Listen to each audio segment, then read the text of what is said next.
ఆ మధ్యన న్యూస్ పేపర్లో ఒక వార్త వచ్చింది. ఒక అమ్మాయి సరదా కోసం ముక్కు ముఖం తెలియని వ్యక్తితో చాటింగ్ చేయడం మొదలుపెట్టింది.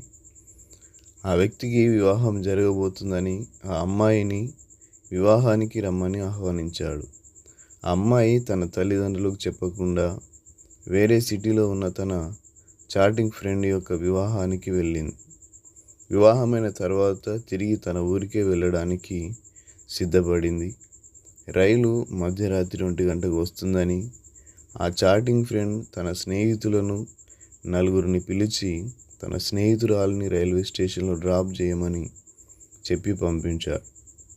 వారు స్టేషన్కి వెళ్తున్న సమయంలో పెట్రోలింగ్ జీబులో పోలీసులు రావడం గమనించిన ఆ స్నేహితులు భయపడి ఆ అమ్మాయిని గూర్చి ఆరా తీస్తారేమో అని భయపడి అక్కడే ఒంటరిగా విడిచిపెట్టి ఎవరికి వారు దూరంగా పారిపోయారు.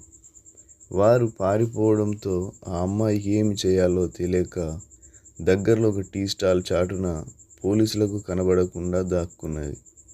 అది గమనించిన ఒక ఆటో డ్రైవర్ తన స్నేహితులను పిలిచి ఒంటరిగా ఉన్న ఆ అమ్మాయిని తీసుకువెళ్ళి తన జీవితాన్ని నాశనం చేశారు. తెలియని వ్యక్తితో సరదా కోసం చేసిన ఒక చాటింగ్ తన జీవితాన్ని నాశనం చేసింది. ఒకప్పుడు తనకు ఏదైతే సరదాగా అనుకున్నదో అదే చివరకు శాపాన్ని మిగిల్చింది. ఈ రోజుల్లో ఉన్న అమ్మాయిలు అబ్బాయిలు చాలా వరకు తమాషా కోసం చాటింగ్ చేస్తున్నారు. అస్తమానం మొబైల్లో వాట్సాప్ మెసేజ్ ఇచ్చుకోవడం, ఫొటోస్ పంపించుకోవడం, సరదాగా కబుర్లు చెప్పుకోవడం, వీడియో కాల్స్ చేసుకోవడం, ఇదే ధ్యాస. ఒక మెసేజ్ ఇస్తారు, తిరిగి ఏమన్నాడు అని జవాబు కోసం ఎదురు చూస్తూ ఉంటారు. జవాబు రాగానే మరలా ఇంకొక ప్రశ్న. అలా అర్థం పర్థం లేకుండా సమయాన్ని వృధా చేసుకుంటారు. ఇదంతా ఎందుకు అని అడిగితే సరదా అంటారు. చాటింగ్ చేసినంత మాత్రాన జీవితాలు నాశనం అవుతాయా అని అంటారు. ఈ సెల్ ఫోన్లు వచ్చిన తర్వాత చాలామంది సమయాన్ని బహువృధాగా పాడు చేసుకొంటున్నారు.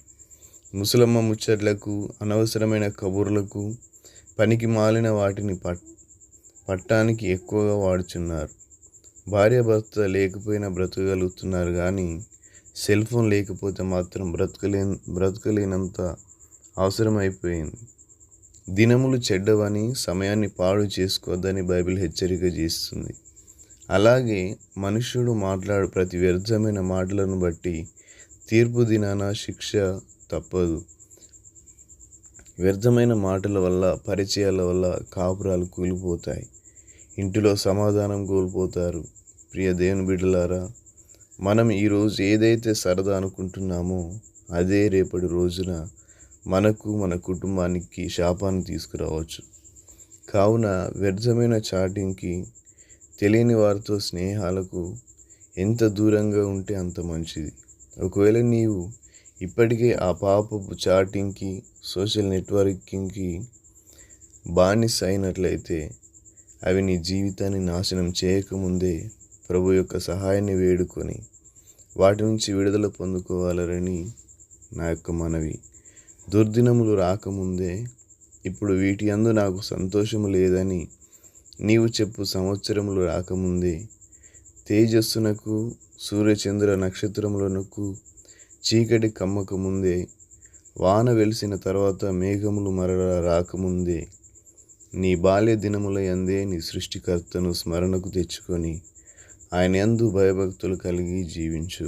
ప్రసంగి గ్రంథము 12:12.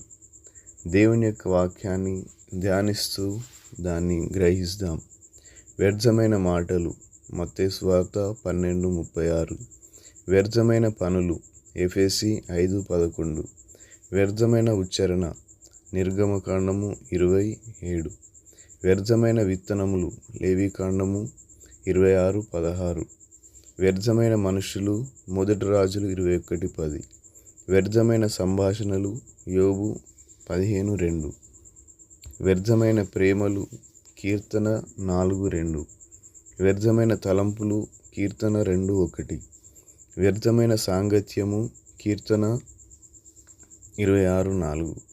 వ్యర్థమైన దేవతలు కీర్తన 31:6. వ్యర్థమైన సహాయము కీర్తన 60:11. వ్యర్థమైన ప్రయత్నము సామెతలు 1:17. Thank you. God bless you.